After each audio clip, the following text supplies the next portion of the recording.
Meeple Talk!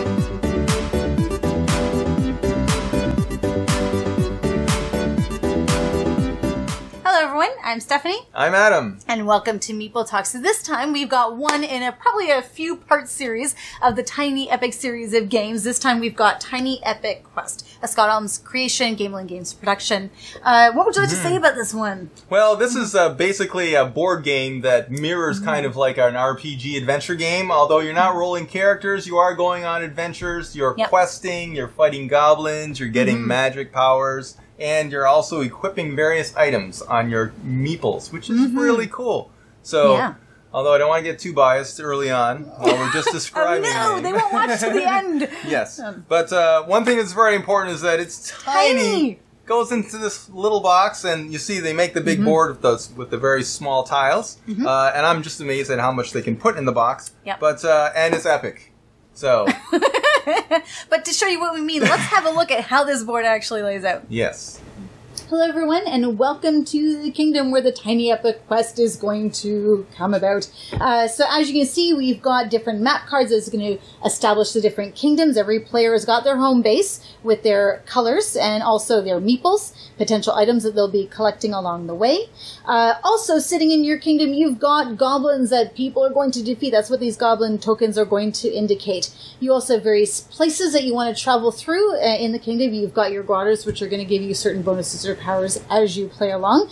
You've got various temples, places that you can learn your spells. Also, we already mentioned the goblins as well. And also, as we move, well, you can see different paths and or vehicles of movement. That's what these movement cards are going to be indicating and giving you method of transport. You've got dice that are going to become important with the what we call the night phase. Also in the night phase, this is going to be your indicator or your status card, which will indicate whether you're going to be adventuring or resting in that night phase.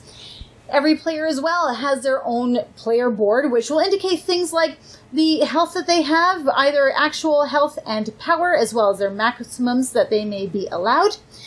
You've got also different indicators of these different missions or quests that as you complete certain temples in the order as described by the rows, you can then potentially collect these, either the sword, shield, or staff to equip your meeples with.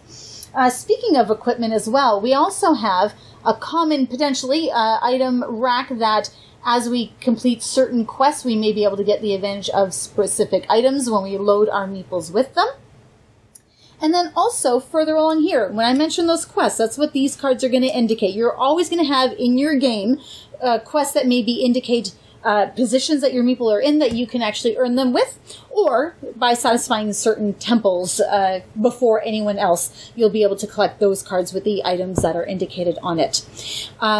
I mentioned also earlier, learning spells. That's what this track, this magic track, is going to indicate. So everyone has their indicators as to how advanced they are in learning their spells, how many they've earned along the way. And also this mushroom token, which is going to indicate how strongly or how quickly you're going to be learning those spells in a particular order. And then finally, the master tracker, which will indicate the different rounds. There's 5 in total, as well as points for the different types of quests or items or goblins, anything that you're going to be achieving in the game. That's just the total counter based on how well you do in any given one item. And that generally is the setup. So now we move on to the gameplay. And as Stephanie mentioned, there are 2 phases in each of the 5 rounds. There's the day phase and there's the night phase. So, in the day phase, these movement cards are what it's all about. Now, let's imagine that there's a full complement of 4 players playing, and let's say red is first. So, what red would do during the day phase is choose one of these movement, for example, the horse. And then red would be able to move one of his characters. The horse moves along the roads. So, any character can then move from this card to any other card along a road. And because they're all on one card, this is the extent of where that red player can move. Now then, all of the other players will then also take that movement with one of their characters. The yellow, the green, and the blue, and so on. And then, the next player would then also choose a movement. And we usually just tap them to indicate that we've used them. and that will go until all of the players have chosen a movement. So 4 of these 5 cards will be used in every day phase, and then they will be reset for the next day phase. Now, the whole point of the day phase is to move your characters to important areas where you can do things during the night phase. And the important areas are the temples, where you can complete your temple and then possibly either claim a card, complete a quest card that has that particular temple on it, and that has certain bonuses, and also complete these temples for the legendary items. So you can claim those items if you complete those 2 temples, for example. So that's the temples, and then also goblins. If you defeat a goblin and you need to be on that space in order to fight the goblin, then you will get those goblin tokens, and that would indicate that would be added to your victory points. And then finally, there are places where you can learn spells, and that has to do with the spell track. So you can learn your spells there during the night phase. And we move on to the night phase. What happens in the night phase is, starting with the starting player who has this token, they roll the dice. And these dice indicates different things that happen in the night phase. For example, if you get a red goblin on a die, that means that someone's going to take some health damage. The first player who rolls takes the first damage, and if there's more, it just goes around the circle.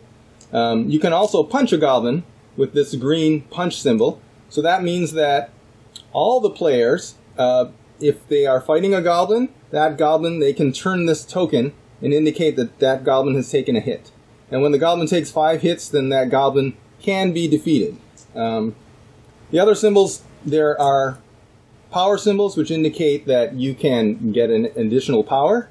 And finally, there are the torches and the scrolls. They have to do with the temples. That's how you move through the temple. You have to roll a scroll or a torch, depending on where you are. For example, this temple requires only torches, and this one requires the scrolls. And as you roll, the other players also get some of these benefits as well. For example, the scrolls and the torches, all the players can use those dice rolls for their own areas. And players continue, if they choose to adventure on their turn, they continue to roll the dice. But what happens is, if any of their health goes to 0, if your health goes to 0, all of the things you're trying to accomplish are invalid. Basically, you don't accomplish any of those things, and all of your characters then go back to your castle for the next day phase. So, what you can do is to rest. So, when it's your turn to roll, if you rest and you have completed a temple and you have completed a goblin, then you will, like, for example, get that goblin, or you will complete that temple and move your legendary item forward, or complete a quest. But that's what happens if you rest. But if you are adventuring and you lose all of your health, then you don't get any of those things. So there's a press your luck element to the night phase. So the players basically will take turns rolling the dice until everyone has rested, and then the night phase is over. The next day phase starts, and as I mentioned, there are 5 rounds, and when all of the rounds are finished, then you just look at your victory points and find out who scored what. So basically they're scoring for the magic. There's a magic track indicating the victory points, the number of quests you completed, and finally the number of goblins you killed. And whoever has the most points wins. So, what do we think of this game? Well, if I may give my humble, tiny epic opinion, this game, it's one of the reasons why I was anticipating playing some of the tiny epic games is that, man, it is kind of an illusion. Well, that's part one of my opinion, is that small box, big game, even though it's tiny, the name is just spot on. It's not, I mean, it's easy to pick up and go, carry it around and play, but it's not the kind of game that seems too simplistic to really bother with multiple playthroughs. It is a really full game. You've got the different layouts so you can randomize them. And to me, it seems like an illusion that it seems simple, but it's a very full game. It takes a long time, not super long to play, but it feels full. No matter what you're doing, everybody is always involved. There's no issues where people are either losing in turns or waiting or feel like they're wasting opportunities. I feel like they do a really good job of balancing the types of actions that you can take to complete at least a little bit of something as you go. Planning. Sometimes you may slip up into planning, or someone may choose a type of movement that you're not quite ready for yet. Yep, sometimes that will just happen, but it's not all a loss and a write-off. So I feel like the feel of the game is really good at sustaining that level of interest. Also, one of the things I also like about it too is it's a game that seems to incorporate a little bit of everything. It involves like the comeback of dice rolls, but it's not done in a traditional roll and move. You're incorporating dice. You're incorporating strategy, not with like when it comes to placement, when it comes to, order in which you complete your artifacts or spells and things like that. So it involves strategy, some chance with the dice rolls. You've got certain mixes of how you earn your points, whether it's the goblins, the cards, and other objectives, so multiple paths to victory. But it also does force you to balance out your actions too, because of the minimum values that you have to achieve in each of the different kind of points categories. It really forces you to be well-rounded and not just stick with one type of path.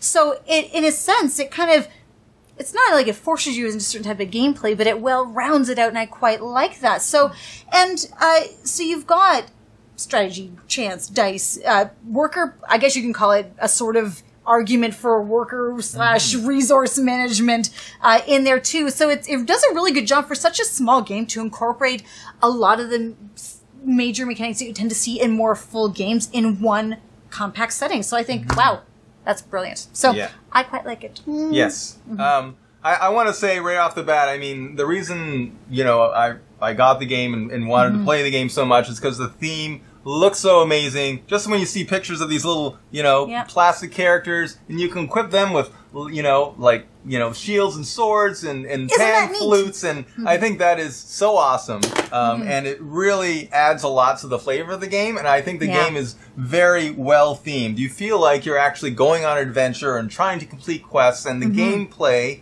and the game mechanics really enhance that. And as Stephanie mentioned, but I'm going to kind of elaborate on, I really think all of the different gameplay in this game, they work together in such a way that it feels like it's one game, not a whole bunch of little mini games. And the idea of the day phase and the night phase is really cool, because in the day phase, it's kind of like a puzzle strategy where you're trying to move your guys into the right places so that on the night phase, they're in the right place so that you can complete your quests and so on. And then on the night phase, it's very much a kind of like you press your luck where you say, should I roll the dice again and try to complete one more of the things that my 3 guys are on? Or should I just rest and call it quits? Because if you don't call it quits and then other players roll and you take too many hits, then you've lost everything. So it kind of has that clank sort of mechanic where how far can I go before I've gone too far? But that's only half the game, right? That's the night side. Yes. And then the day side, you just by positioning yourself really well, you can get an advantage. So it really is an epic game in a small. I think they really nailed it. It's not just marketing. It really is a very big game in a very small package, and yet it plays in like an hour. So I have nothing but good things to say about this game. I think it's really amazing, really well done. It's exceptional. It's exceptional. I mean, there's so many other, full games with bigger rules, and then you play them and you're like, meh. And this game, and one other thing that I want to emphasize before I'm done is that there is no downtime, because every time one player rolls the dice, everyone else gets a piece of that dice roll. And every time someone chooses a movement during the day phase, everyone else gets to move. So you're never, ever sitting there doing nothing. In fact, you're always invested in the game. So it's a fantastic game. I highly recommend it. So what would be your rating? My rating, I give this, I'm wavering on 9.5. I think it's fantastic. Yeah, I was just I give it a 9.5. Yeah, I was just going to say the same thing. That was kind of my debate. Yeah. Talk about smartly done in all ways. And so I can't really think of any drawbacks. And you know what? It's also easy to learn too, man. So for people that we played with that don't really do a lot of games much, it worked. So you know what? I can't say anything negative. I think it's very versatile, and absolutely give this one a go. Absolutely give this one a try. We are going to hopefully have other reviews. We've got some other Tiny Epic games that we're going to be playing and reviewing for you students, so come check out the rest. So we're excited to see those as well. But yeah, all of our other videos, come have a look at those as well. And we'll see you next time.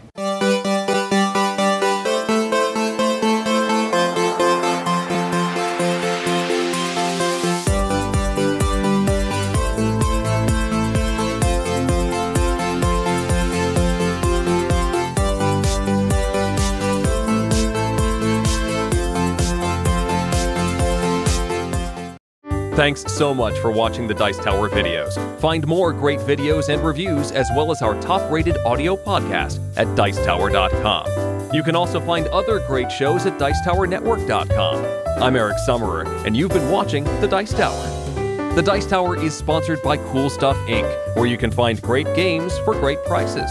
Cool stuff in stock. Check them out at CoolStuffInc.com.